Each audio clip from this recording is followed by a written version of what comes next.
Hey friends! Today I want to talk about adding glitter to cards. Now, I know glitter isn't for everyone, but I love it, and I've got two ideas with two types of glitter, depending on how sparkly you might be willing to get.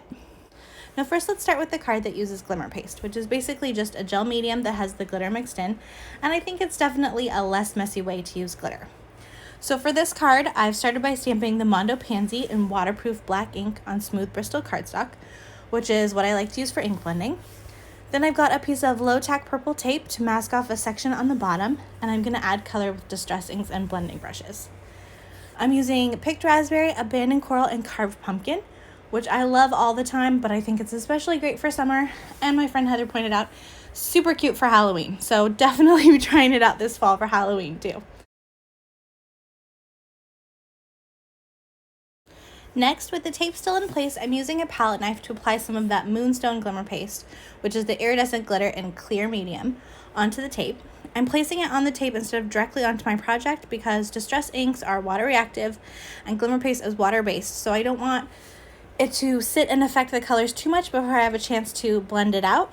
So I'm putting it on the tape, and then once I've got it there, I'm using a straight edge squeegee to just smooth it out and make it even across that bottom section of my panel. Now my biggest tip when working with the glimmer paste is to clean it up while the paste is still wet, which includes wiping the rim of the jar so it's easy to open next time, which I had to learn the hard way after a bunch of jars kind of glued themselves shut. And if you live in a drier climate than the Pacific Northwest, you might even want a bin of soapy water to throw your tools into. I usually find it's good enough just to wipe mine down. I like to take off any masking while the paste is also still wet so I can make sure I don't get any weird globs or tears, and then just use my finger to smooth or remove any paste that's hanging off the edge.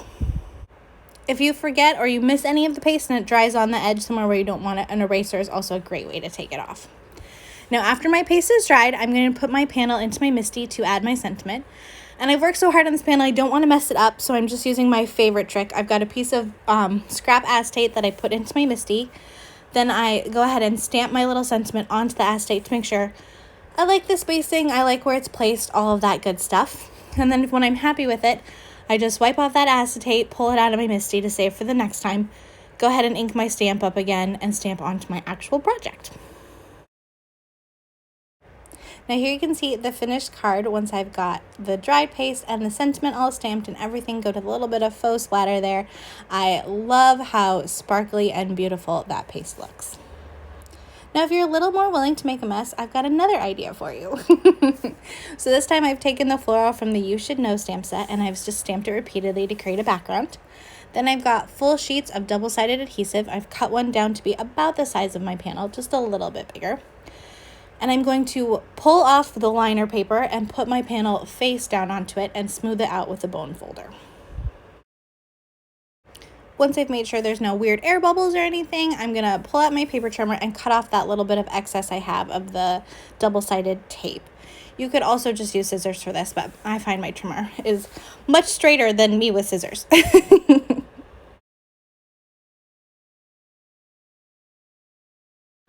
Next, I'm going to start pulling back that liner paper a little bit at a time to expose the adhesive, and I'm going to start adding some glitter to the top of it. So I'm using the liner paper so I don't have to put my fingers in the adhesive, and I just keep adding more glitter until the whole panel is covered.